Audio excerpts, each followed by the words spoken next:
Omar Infante. Omar, una temporada en la que al final te lesionaste, pero ayudaste mucho durante todo el año. Y llegas al final, un equipo que nunca se dejó ganar, siempre podía voltear los resultados. Hoy, una muestra más. Bueno, sí, muy contento de este gran triunfo. Ha sido un año muy espectacular para nosotros, para el equipo.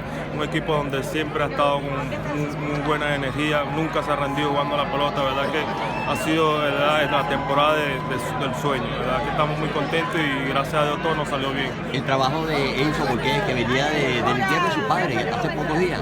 Sin embargo, viene y hace ese gran trabajo. Un hit en el primer inning y después un hit en el sexto. Bueno, sí, Volqué ha tirado una gran temporada, ¿verdad? En el posizo ha tirado tremendo. Tuvo una buena recta, tuvo unos buenos picheos, unos buenos slides, de verdad que vino tirando bien.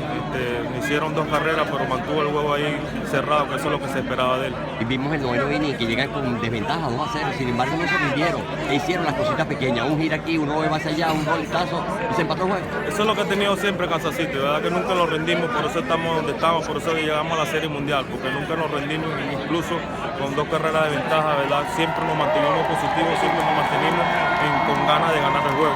El año pasado estuvieron cerquitica y se les escapó por entre los dedos, sin embargo pudieron mantenerse unidos, volver y aquí estamos. Gallo que no repite, no es gallo, ustedes repitieron y ahora son los campeones. Sí, verdad, muy contento, eso es lo que esperábamos, verdad que el equipo estaba muy contento por eso, verdad que teníamos las ganas de ganar el juego de hoy y verdad que gracias a Dios lo logramos.